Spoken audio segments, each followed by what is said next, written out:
Daily. Taste the Daily. Chennai பூந்தமல்லியில் இளைஞர்களின் வாழ்வை சீரழிக்கும் கஞ்சா வைத்திருந்த பெண் உட்பட இருவர் சிக்கினர். பூந்தமல்லியிலிருந்து வெளியூர் செல்லும் பேருந்து நிலையம் வழியாக ஒடிசா மாநிலத்தைச் சேர்ந்த பிரான்சி மாலி, மஞ்சு சிர்கா ஆகியோர் கஞ்சா கடத்தி வந்தனர்.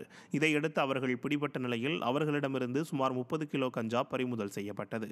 இருவரும் வட மாநிலத்திலிருந்து கஞ்சாவை மொத்தமாக வாங்கி வந்து விற்பனையில் ஈடுபட்டது தெரியவந்தது. ஸ்டாலினின் திமுக ஆட்சியில் போதைப் பொருட்களை முழுமையாக கட்டுப்படுத்த முடியாமல் திணறி வருவதாக மக்கள் குற்றம் சாட்டுகின்றனர். திருச்சி மாவட்டம் கொள்ளிடம் பகுதியில் தொடர் வழிப்பறியில் ஈடுபட்ட இருவர் சிக்கினர்.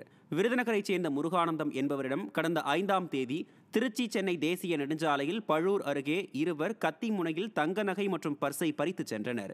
இது தொடர்பான புகாரில் கடலூர் மாவட்டத்தைச் சேர்ந்த மாரிமுத்து மற்றும் மணிகண்டன் ஆகியோர் பிடிபட்ட நிலையில் இருவருமே தொடர் வழிப்பறி சம்பவத்தில் ஈடுபட்டு வந்த பழைய குற்றவாளிகள் என தெரிய வந்துள்ளது.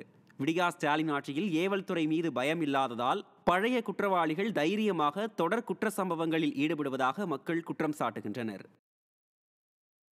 சென்னையில் அமெரிக்க டாலரை குறைந்த விலைக்கு வாங்கித் தருவதாக கூறி சுமார் 9.5 லட்சம் ரூபாயை மோசடி செய்த நபர் சிக்கினார்.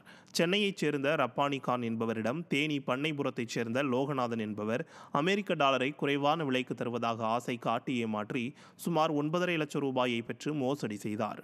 இது குறித்த புகாரில் லோகநாதன் சிக்கினார்.